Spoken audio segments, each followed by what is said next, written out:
सबसे पहले तो मैं हमारे शास्त्रा उसी प्रकार उनका अनुशासन और इस अनुशासन में अनुशासित हो रहे सभी आर्य वैष्णवों को वंदन करता हूँ। मेरे उपचार जिनके कारण से मैं इस बुद्ध शासन में उपसंपदा प्राप्त हुई, उन्हें भी वंदन। मेरे सभी आचार्य और कल्याण मित्र के प्रति मंगल कामना करता हूँ। तो पिछली बार हमने मार के बारे में जाना, इस बार मार की सेना के बारे में जानते हैं। तो आज हम जानेंगे मार की सेना। ऐसे मार की सेना की आवश्यकता हमें नहीं पड़ती है। मार का कोई एक प्यादा भी आ गया तो हमारे लिए काफी है। एक उस प्यादे में ही हम धराशायी हो जाएंगे। मार को अपनी सेना भेजने की आवश्यकता नहीं पड़ती। मार की सेना तो भगवान के लिए आई थी, कितनी बड़ी मात्रा में, कितने सारे शस्त्र लेके। मतलब जो भी शस्त्र बनाया जा सकता है, बनाया गया होगा और बनाया है, वो हर तरह का शस्त्र, हर विकृत रूप में, भयावह से भयावह रूप में जो शस्त्र हो सकता है, वो सारे के सारे शस्त्र मार की सेना के पास होते। और उस समय जब भगवान के आगे मार की सेना खड़ी थी, तो बड़े से बड़ा शस्त्र भी उन मार के हाथ में था, मार की सेना के हाथ में था। भयावह से भयावह चेहरे वाला व्यक्ति उस मार की सेना में था कि देख के डर जाए व्यक्ति। पर भगवान कुछ भी नहीं। तो वो मार की सेना में जो सबसे आसान जो होते हैं हमें हराने के लिए, आज उनकी हम चर्चा करेंगे। मार की सेना, भगवान प्रज्ञा से मार को नष्ट कर देते हैं, जिस प्रकार कच्चे घड़े को पत्थर। कितना सुंदर उदाहरण है, क्योंकि भगवान की प्रज्ञा वैसे होती है। हम प्रज्ञा से ही मार को परास्त कर सकते हैं, बिना प्रज्ञा के नहीं परास्त कर सकते। क्योंकि भय वहां उत्पन्न होता है जहां प्रज्ञा नहीं रहती। शरीर का भय उत्पन्न होता है, किसी को प्रिय व्यक्ति से दूर जाने का भय उत्पन्न होता है, किसी को अंधेरे का भय होता है। पर आप विचार करें, क्या अंधेरे में सही में भय है? अंधेरे में भय नहीं होता, भय मन में होता है। जितने भी भय वास करते हैं, ये भय मन में वास करते हैं, मन के अंदर वास करते हैं। जितने भी भय उत्पन्न होते हैं, ये मन के कारण से उत्पन्न होते हैं। तो मार की सेना में भय भी होते हैं। मार की सेना इसलिए हावी हो जाती है क्योंकि हमारा मन भयभीत हो सकता है, हमारा मन कमजोर हो सकता है। और वही मन कमजोर होता है जिस मन में प्रज्ञा उत्पन्न नहीं हो पाती आसानी से। जिसके मन में तुरंत प्रज्ञा उत्पन्न हो जाए, वो मन भयभीत नहीं हो सकता है। पर अज्ञान युक्त जो व्यक्ति है, उसके मन में प्रज्ञा उत्पन्न हो कैसे? जो ज्ञान से ग्रसित है, उसी के मन में भय उत्पन्न होता है, क्योंकि उसके मन में प्रज्ञा उत्पन्न नहीं हो पाती है। क्योंकि एक तो अविद्या वास कर सकती है, या तो ज्ञान वास कर सकता है। अंधकार और प्रकाश कभी एक साथ तो वास नहीं करता है। अगर एक अंधेरे कमरे में दिया जला दोगे तो वह अंधेरा नहीं रहेगा, वहां सिर्फ प्रकाश रहेगा। तो ज्ञान के ना होने पर अज्ञान रहता है, अज्ञान का अपना अस्तित्व नहीं होता है। और उसी अज्ञान में मार की सेना आक्रमण करती है। क्योंकि जहां ज्ञान आ गया वहां अज्ञान रह नहीं पाता, और अज्ञान रह नहीं पाएगा तो मार किस अंधेरे में आक्रमण करेंगे। मार का आक्रमण अंधेरे में होता है, ज्ञान के अंधेरे में होता है। अविद्या जिसे आप कहते हैं, जहाँ पे ज्ञान नहीं हो पाता। तो इसलिए ज्ञान से परास्त करना होता है, प्रज्ञा से परास्त करना होता है, और वो प्रज्ञा आपको भावित करनी है। वो प्रज्ञा आपके विपश्यना द्वारा भावित होंगे। वो 16 नयन विपश्यना द्वारा उत्पन्न होंगे, जिसके द्वारा एक एक चीज कटती कटती जाएंगी। इस प्रकार कोई आरी लेके कैसे अगर जंगल से जा रहा होता है, तो कोई डांडी, कोई डंगाल, कोई कांटा वगैरह, कोई पौधा वगैरह फंसता है, बीच में आता है, तो वह वो तुरंत अपना चाकू इस्तेमाल करके काट डालता है, काट देता है वो, और आगे बढ़ता है। ऐसे ही प्रज्ञावान व्यक्ति अपनी प्रज्ञा की धार से काटते काटते आगे बढ़ते जाता है। जितनी प्रज्ञा तीक्ष्ण होंगी, उतना आसानी से तुम काट पाओगे। जिस तरह जितना चाकू धारदार होता है, उतना जोर कम लगाना पड़ता है। तो भगवान की प्रज्ञा तो ऐसी होती है कि बस छू जाए तो मुक्ति मुक्ति मुक्ति। अंधकार से अंधकार वाले व्यक्ति को भी भगवान ने मुक्त किया है। भगवान भगवान तो कच्चे घड़े की भांति तोड़ देते हैं सारे विद्या को, सारी मार की सेना। तो उस मार की सेना में ये 12 तरह, ये 12 कतारें होती है, ये 12 गठ होते हैं उसकी सेना में। सबसे पहला गठ काम वासना, दूसरा गठ, दूसरा समूह, दूसरा ग्रुप अरति, तीसरा भूख प्यास, चौथा तृष्णा, पांचवा आलस्य, छठवा भय भीरुता। देखो छठवें नंबर पे भय की तो भी। सातवां शंका संदेह, आठवां घमंड अहंकार, नौवां लाभ प्रसिद्धि सत्कार। अक्सर जो भिक्षु होते हैं वो यहाँ 9वें में फंस जाते हैं। उनको ये पहले के उतने नहीं कर पा जितने 9वां अक्सर फंसा देता हूँ। गलत तरीके से प्राप्त किया गया यश 10वां, 11 आत्म प्रशंसा, 12 पर निंदा। तो ये 12 तरह की सेना होती है, 12 तरह की होती है। और हर एक सेना में, एक दो तीन जितना, हर एक सेना में कई कई होते हैं। काम वासना कितने प्रकार की होती है? बहुत सारे प्रकार की होती है काम वासना। 6 इंद्रियों की, 6 इंद्रियों के विषयों के प्रति वासना, वो 6 प्रकार की वासना। फिर वही उसके अतीत के प्रति वासना, तो वो हो गए 12। फिर वही उसके भविष्य के प्रति वासना, तो वो हो गए कितने? 18। तो इस प्रकार से अभी अतीत, भविष्य और वर्तमान, इसको और अगर आप मल्टीप्लाई मल्टीप्लाई करोगे तो 108 प्रकार की निकलती है। अज्जति का बहिद्दा कितने हो गए? 18 18 32। फिर वो फिर से अंदर की बाहर की, तो ऐसे कुल मिला के पूरे 108 हो गए। तो काम वासना में 108 प्रकार के, और उसके भी फिर सब टाइप्स अलग अलग होंगे। और काम वासना में अक्सर क्या होता है कि हम विशेषतः किसी एक इंद्रिय के प्रति शीतल होते हैं, जो बहुत ही कमजोर होते हैं, जो बहुत ही गए बीते होते हैं। उनकी काम वासना तो बाप रे, हर इंद्रिय पे उनकी काम वासना बड़ी गाढ़ी होती है। और वो तो वही सबसे ज्यादा गए बीते लोग, वही मूर्ख है, वही सबसे अनाड़ी है, जिसकी 6 के 6 इंद्रिया शीतल है, जिसके 6 के 6 इंद्रिया कमजोर है, जिसकी एक भी इंद्रिया मजबूत नहीं, वो व्यक्ति तरक्की नहीं कर सकता। वो व्यक्ति भटकेगा ही, वो व्यक्ति गिरेगा ही, वो व्यक्ति साधना भी नहीं कर सकता। ज्यादातर लोगों की 4 या 5 इंद्रिया मजबूत होती है, और 90% लोगों की, 90% तो नहीं कह सकते हैं कि, पर हाँ मोस्टली हमारी, कितना भी अच्छा ट्रेन व्यक्ति क्यों ना हो, पर उसकी एक हाथ इंद्री कमजोर होती ही होती है। किसी कान की इंद्रिय कमजोर होती है, किसी की नाक की इंद्रिय कमजोर होती है, किसी की आंखों की इंद्रिय कमजोर होती है, किसी की जीवा की इंद्रिय कमजोर होती है, किसी की त्वचा की इंद्रिय कमजोर होती है। किसी ना किसी एक वो पे वो मात खा देता है। अर्थात किसी को प्रिय शब्द सुनने में बड़ी रुचि आती है, शब्द सुन ली, प्रिय शब्द तुरंत बह जाता है, आह कितना सुंदर है। या कोई रूप देख ले, किसी को आवाज से कोई दिलचस्पी नहीं, पर कोई रूप देख लो, अरे कितनी अद्भुत है।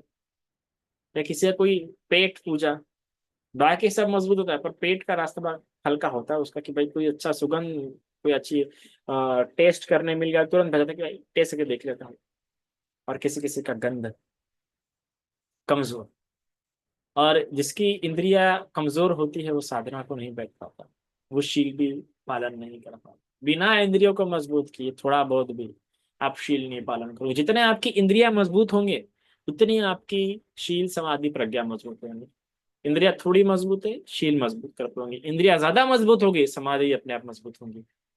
इंद्रिया और अच्छी मजबूत हो गई, इंद्रिया पूर्ण रूप से तभी मजबूत होती है जब प्रज्ञा तीक्ष्ण हो गई। और समझ जाओ तुम्हारी काम वासना अच्छी प्रकार से हट गई है, अभी ज्यादा काम वासना है, समझ जाओ तुम्हारी प्रज्ञा तीक्ष्ण हुई।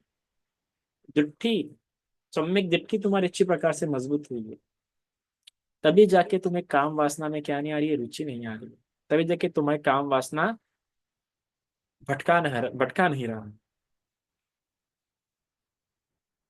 एक ऐसा ही जंगल था, उस जंगल में कई तरह के यक्ष, है ना, इंसानों को खाने वाले राक्षस वगैरह रहते थे। तो जो जाने वाला था उसको पता था कि बाबा यहाँ पे राक्षस वगैरह रहते हैं, ये लोगों को भटकाते, लोगों को कमजोर करते हैं और चुपचाप उनको खा लेते हैं।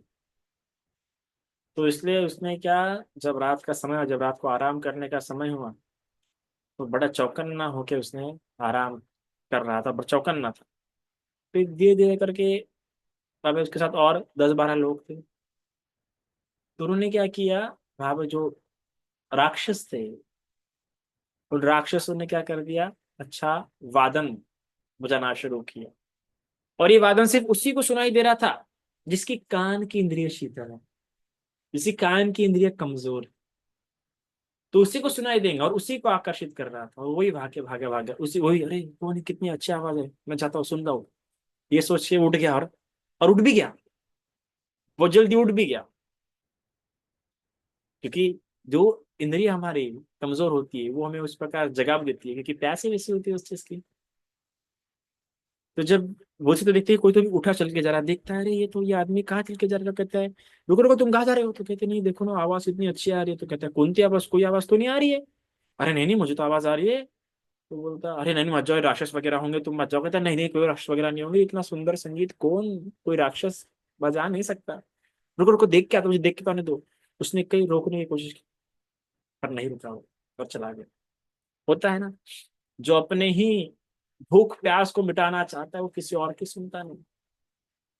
और वैसा चला गया, और वो चला गया, और जैसे ही वो उधर गया, तो लोग राक्षस थे, उन्होंने रूप बदला हुआ था, और जैसे ही उनके पास गया, उन राक्षसों से खा लिया। फिर तीसरे और जो बाकी लोग थे, तो ऐसी गंध भी, फिर एकदम प्यारी गंध छोड़ा उन राक्षसों ने, और वो उसी को गंध आ रहा था जिसकी ये वाली इंद्री कमजोर थी। वो भी उठा, वो भी जाने लगा, है ना। तो इसी प्रकार जिसकी जो जो इंद्रिय कमजोर थी, उसको उसी उसी इंद्रियों का लालच देके आकर्षित किया। वैसा ही तो होता है ना, जो हमें भ्रष्ट करना चाहता है, वो हमें उसी चीज का लालच देगा जिसमें हम कमजोर है, जिसमें पद के उसका लालच मैं दे नहीं सकता हूँ। और वहीं पे हमारे शील टूटते हैं, वहीं पे हम समाधि में भंग हो जाते हैं, इसकी जो इंद्रिय कमजोर हो जाती है। इसलिए साधु न संवरो, कि संवर होना बहुत आवश्यक है, इनमें भटको मत। और हम लोग मोस्ट इसी में भटक जाते हैं। कोई वाणी से बुरा बोल देगा, कोई इससे अलग अलग। जहां पे इंद्रिया शीतल हो गई, जहां पे इंद्रिया कमजोर हो गई, वहां पे फिर हमारी काया द्वारा, वाणी द्वारा, मन द्वारा कुछ ना कुछ गलत करते थे, क्योंकि हमें वो इंद्रिय का सुख प्राप्त करना है। और कोई रोक रहा होता है तो उसे भला बुरा बोल देंगे, उसे हटा देंगे, उसे मार देंगे, क्योंकि हमें वो प्यास आ गई है उस इंद्रिय के सुख को पूरा करने की। इसलिए बड़ा सावधान रहो, अपनी मेरी कौन सी इंद्रिय शीतल है उसके पर सचेत रहो, कि किस इंद्रिय द्वारा मुझे भटकाया जा सकता है, किस इंद्रिय द्वारा मुझे मेरे शील पालन करने में विच्छेदन हो सकता है, भटकाव हो सकता है। तो उस इंद्रिय को जान लो। फिर दूसरा होता है अरति। अरति मतलब क्या होता है, आरती उतारू रे, वैसा कुछ होता है क्या। अरति मतलब, रति मतलब एकदम रुचि आ जाती है, एक्साइटमेंट, है ना। जैसे कभी की स्त्री को देखो तो इंसान एक्साइटेड हो जाता है, किसी पुरुष को देखो तो इंसान एक्साइटेड हो जाता है, कोई अच्छे अपने प्रिय वस्तु को देख ले, मना को देख ले, एक्साइटेड हो जाता है। अरति मतलब रुचि नहीं होना, रुचि नहीं आती है। तो होता है ना, कभी कभार, कभी कभार व्यक्ति को शील पालन करने में रुचि नहीं आती है, तो समाधि लगाने में रुचि नहीं आती है, या आज विहार जाने में रुचि नहीं आ रही, या आज प्रवचन सुनने में रुचि नहीं आ रही, तो मार की दूसरी सेना है। अगर ऐसा हो रहा है कि आपको रुचि नहीं आ रही वो काम करने में, समझो अरे ये तो मार की दूसरी सेना है, पहली सेना से काम नहीं जाता, बीमार दूसरी सेना भेज रहा है मेरे को। समझ जाओ, नहीं नहीं, ये रुचि दूर करना पड़ेगा। धर्म सुनने में कैसे आलस? भोजन करने में तो मैं आलस नहीं करता हूँ। फिर तो फिर इसमें मैं क्यों आलस्य करूँ, इसमें अरुचि क्यों उत्पन्न करूँ?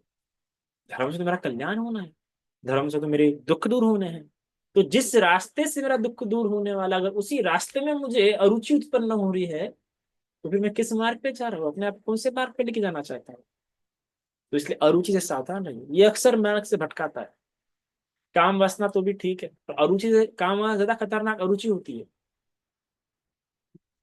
कि काम वासना बुझ तो जाएंगी थोड़ी देर बाद, वो बात है कि कुछ और जरूरत फिर उत्पन्न होंगी, पर थोड़ा बुझेंगे तो सही। पर अरुचि, अरुचि ऐसा नहीं, अरुचि तरह हटा देंगे उस मार्ग से, इसलिए अरुचि से सावधान रहिए। फिर तीसरी होती है भूख प्यास। अक्सर होता है ना कि धर्म सुन रहे थे, ही बड़ी भूख लग जाती है, तभी प्यास लग जाती है। धर्म सुनते, धर्म सुनते सुनते व्यक्ति को भूख प्यास लग जाती है। धर्म सुनते सुनते व्यक्ति को भूख प्यास लग जाती है। और उस भूख प्यास के कारण क्या होता है फिर बताएंगे मुझे। पर सबसे ज्यादा भूख प्यास उसे उस बात की नहीं लगती, उसे भूख प्यास लगती है जो उसे सबसे प्रिय लगे, उस चीज की, उसके तरफ उसका मन भटकना शुरू होता है। साधना में अक्सर होता है ये, साधना में होता है, शील पालन करने में होता है। तो ये ज्यादातर जो मार्ग जो सेना है, मार्ग की सेना अक्सर साधना के समय ज्यादा आती है, क्योंकि साधना के समय में ज्यादा व्याकुल होता है इंसान। तो इसलिए अरति, अरति जो दूसरी सेना है ना, पहली सेना काम वासना तो ठीक है हमारा, जब शील पालन कर रहे तब होता है। पर अरति और भूख प्यास ये अक्सर साधना के वक्त आना शुरू होते हैं। और भूख प्यास विशेषतः साधना के समय बड़ी अड़चन देती है। इसलिए जो संज्ञा वेद निरोध ध्यान करता है, वो इस प्रकार से आहार ग्रहण करता है कि शरीर, उस शरीर इस प्रकार से आहार पर सीमित रहे कि शरीर को ज्यादा आहार ना लगे। तो इसलिए भूख पे बहुत नियंत्रण रखना पड़ता है। मतलब जो भोजन हम ग्रहण करते हो, भोजन बहुत जानते, जान के उसकी उसकी मात्रा को जान के ग्रहण करना पड़ता है। अगर जो भोजन की मात्रा जान के ग्रहण नहीं कर रहा है, उसका क्या होता है कि वो साधना पे कभी ठीक से बैठ नहीं पाएगा, साधना में उससे बहुत तकलीफ होंगी। इसलिए भूख प्यास से बहुत नियंत्रण है। जिसका समय समय पे खाना नहीं, जैसा कभी भी खा, कभी भी उठ जाओ खाते रहो, वो इंसान नहीं कर सकता, वो शील्य पालन नहीं कर सकता। और कुछ ये भी, इसलिए आप जो भूख प्यास है उसका समय बांध के रखिए कि इस समय मुझे खाना है। फिर चौथा तृष्णा। किसी को पता है क्या तृष्णा क्या होती है? किसी को पता है कि तृष्णा कहाँ उत्पन्न होती है? बड़ा पेचीदा विषय है तृष्णा। इच्छाएं, और इच्छाएं कहाँ पे उत्पन्न होती है? आपकी इंद्रियों में उत्पन्न होती है। इच्छाएं आपके अतीत में उत्पन्न होती है, इच्छाएं आपके भविष्य को लेके उत्पन्न होती है। पर ये इच्छाएं हानिकारक नहीं है, और जो तृष्णा है, जो प्यास है, जो अभिनंदन है, वो हानिकारक है। जब अभी तृष्णा बोला गया है, ये तृष्णा से तात्पर्य अभिनंदन, जो आप खुश होते हैं, एक्साइट हो जाते हैं, हाँ, है ना, या साधना को लिए तृष्णा उत्पन्न हो जाती है, या कई और बातों के जो अभिनंदन होना शुरू होता है, वो समस्या होती है यहाँ पे। तो आपका मन अभिनंदन करना शुरू करता है, तो ये भी मार्ग की सेना हो जाती है आपके लिए। फिर भय भीरुता। भय भीरुता मतलब क्या होता है?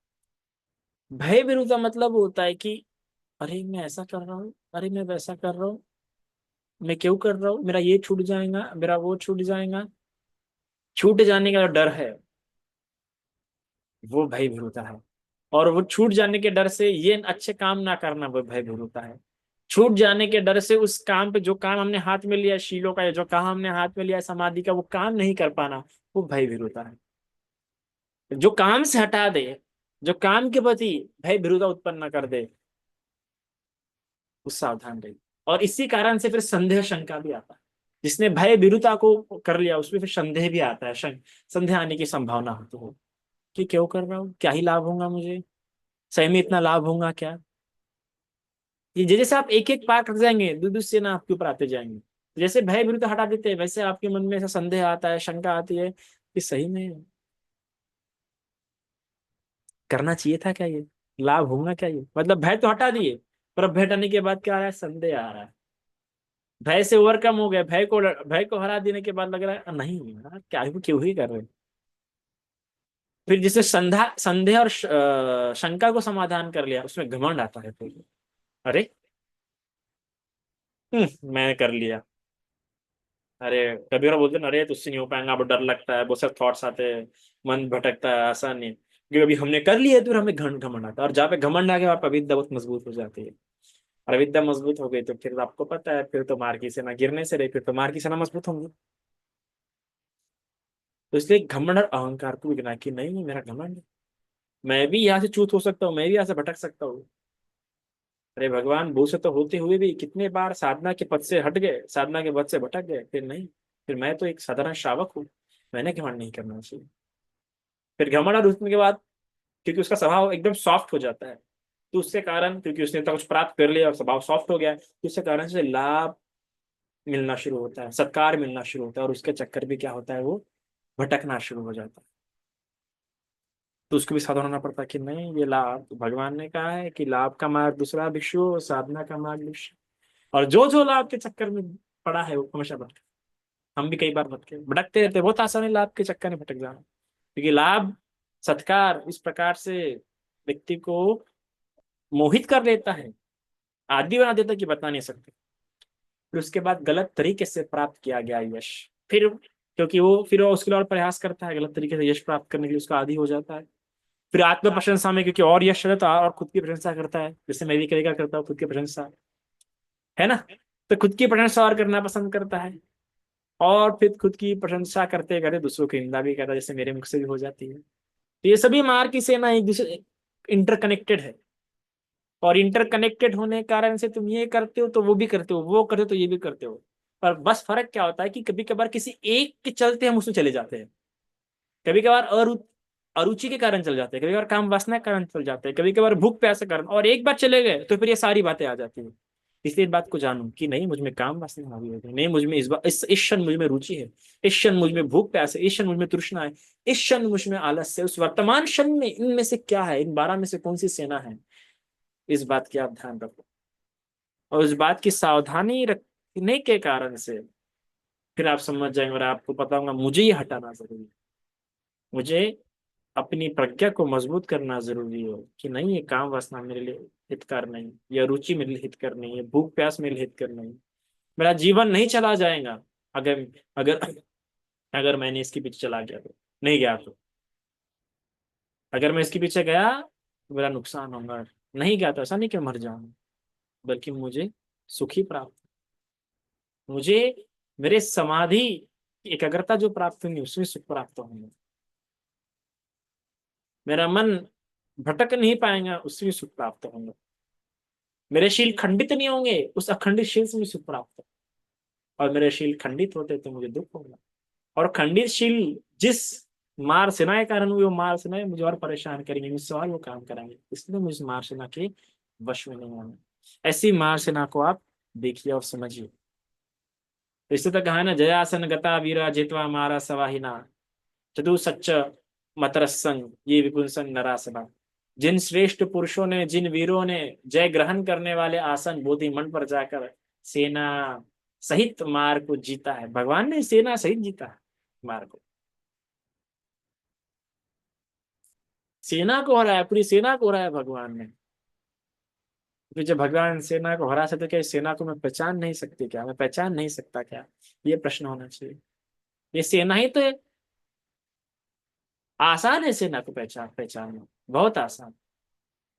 जब भी आप कोई काम कर रहे हो और वो काम करने का मन ना करे, समझ जाओ सेना, सेना कोई तो भी सिपाही आया है मेरे मन में, जरा देखो तो सही कौन वो सिपाही है, जरा नाम तो लेके देखो कौन है रे बाबा, काम वासना तुम हो क्या, अरिति तुम हो क्या, अरे भूख प्यास तुम हो, अभी मत आओ, अभी मेरे लिए काम बड़ा रुचिकर है, ये काम मेरे लिए प्रिय, क्योंकि मेरे भगवान द्वारा बताया गया मार्ग है ना ये, तुम्हारे लिए मैं अपना भगवान का काम छोड़ के नहीं आ सकता। तुम्हारे लिए मैं अपने भगवान का हाथ छोड़ के नहीं आ सकती। तुम्हारे लिए मैं अपने भगवान की बताई गई बातों का उल्लंघन नहीं कर सकते। इस प्रकार से जानो, ये मार्च ना तुम पे हावी नहीं होगा। इतना आज के लिए काफी है। साधु साधु।